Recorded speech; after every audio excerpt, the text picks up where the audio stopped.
Underwater. Is it or is it not a flop? That's what we're going to be taking a look at today on the box office wrap-up, because that seems to be the hot topic.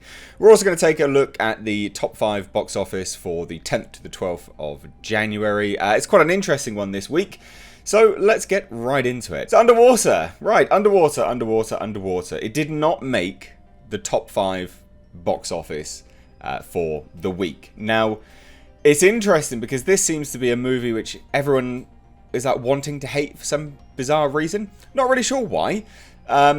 It only took 7 million domestic, but it took 14 million worldwide. Now, that figure and that word worldwide sounds like not a lot, right? Because it's 14 million worldwide. It only opened in 2 places.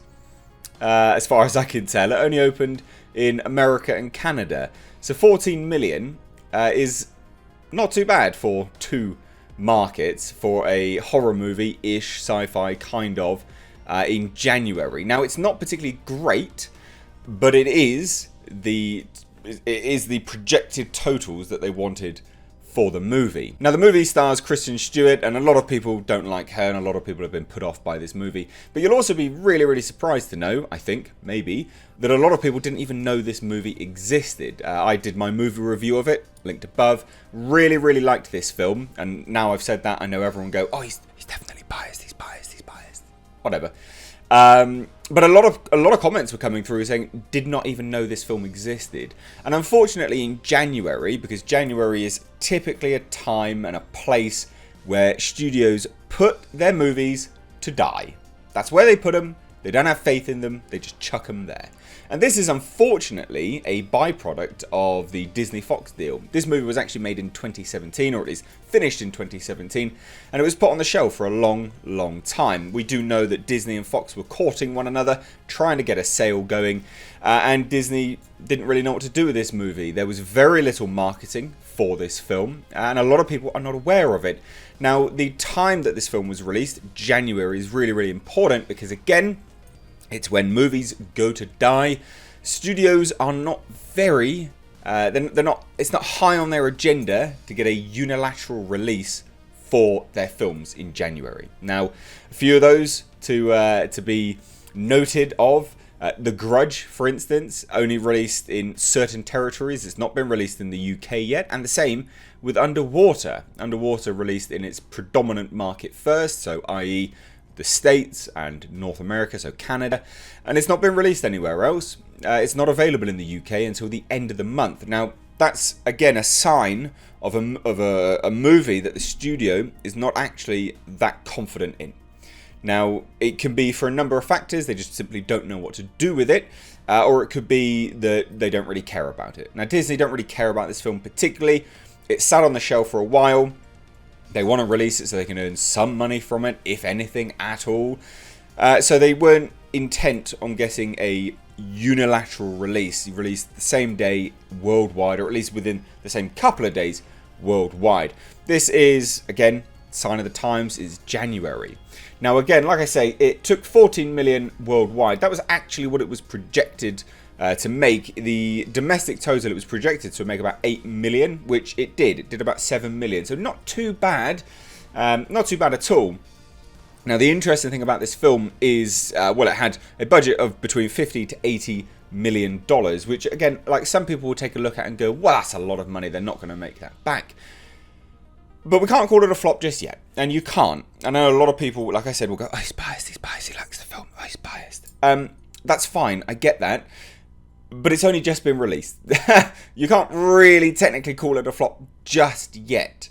Because, and I know a lot of people will go back to other movies that I have called a flop on its opening weekend, it's getting good word of mouth. There you go. It's getting good word of mouth, it's not opened worldwide, and people are actually interested in it now. There's been a lot of positive reviews, and negative ones, of course, but we can't call it a flop just yet. Now, I'm not saying it's going to make money. In fact, I think it definitely has its work cut out for it. I think it will really struggle to make money, and it will probably end up being a flop. but we can't call it a flop just yet. We just can't. Simply cannot call it a flop yet. But anyway, that's my rant. Plus a little bit of, I guess, an inside, maybe, on how I think about these movies. And generally speaking, how you should also think about these movies. January, explanation about January. And then, like I say, how, this really technically can't be called a flop. Now, the other box office totals are not that much of a surprise. We've got 1917 leading the pack. It actually did really, really well. It took just 36.5 million domestic, with an international total of 21.2 million, for a worldwide total of 60.4 million, which is great. It still hasn't made its budget back yet, though. Again, so when we're talking about movies being flops, you wouldn't necessarily just jump and shout at 1917 being a flop, would you? But we're happy to do it with Underwater? Why? Because it's really important to note that 1917 had a estimated budget of about $100 million, but it also had a lot of marketing. So you could probably double that. So looking at about $200 million. $200 million. So $100 million budget plus $100 million in marketing for worldwide marketing.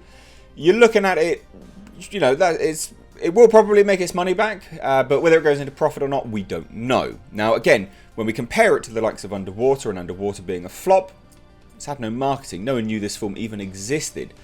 So the $50 to $80 million that has had a budget for, it's not an awful lot more added on to that for its marketing totals. Now, like I said, 1917 led the pack with its total. Great total. Now, Star Wars The Rise of Skywalker has dropped down a considerable amount. I mean, 56%.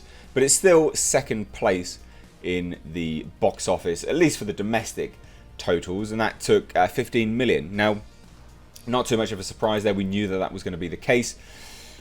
Yeah. No, it's really not a surprise. By any stretch of the imagination. Now, Jumanji: The Next Level is a surprise. It took $14 million, and Jumanji: The Next Level is well on its way to making some serious cash. It's already made some serious cash. I mean, the budget for it was only $132 million, and the worldwide total is now $671.1 million. And it goes to show, really, the power of this kind of cultural zeitgeist that we have with respect to Jumanji and things like that. Like, it's a fan favourite, way old now. But people still love it, and I think a lot of people enjoyed the reboot, remake, whatever you want to call it, and they're kind of involved in that world now. A lot of people do like it. So, yeah, interesting, nonetheless. Very interesting. And then we had Like a Boss, which is, yeah, apparently two friends with very different ideals start a beauty company. There you go, it's a comedy. But actually did really well. Took $10 million domestic, so not too bad. But the budget for it was quite high, with $30 million. Which, I mean, I say high, it's not overly high. But it's high enough for it to go, well, yeah, okay. We'll see whether that does actually roll on and make any money. Now, Just Mercy, a movie which I'm personally interested in. I really did like the look of this film. I haven't had a chance to go and watch it yet.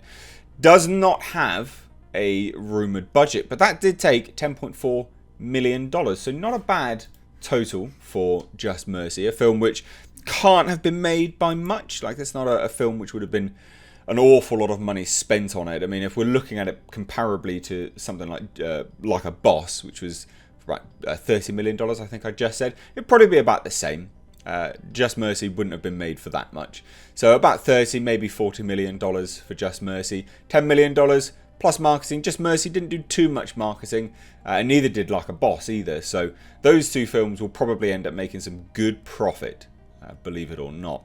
So there you go. Now, this is interesting for a few reasons. Star Wars, The Rise of Skywalker, is now well on its way to, I mean, it's close now, actually, to making about $1 billion. I mean, where we're at now, $989.56 million. Ridiculous sums of money. I think it may still struggle, though. I do genuinely think it will struggle to cross $1 billion.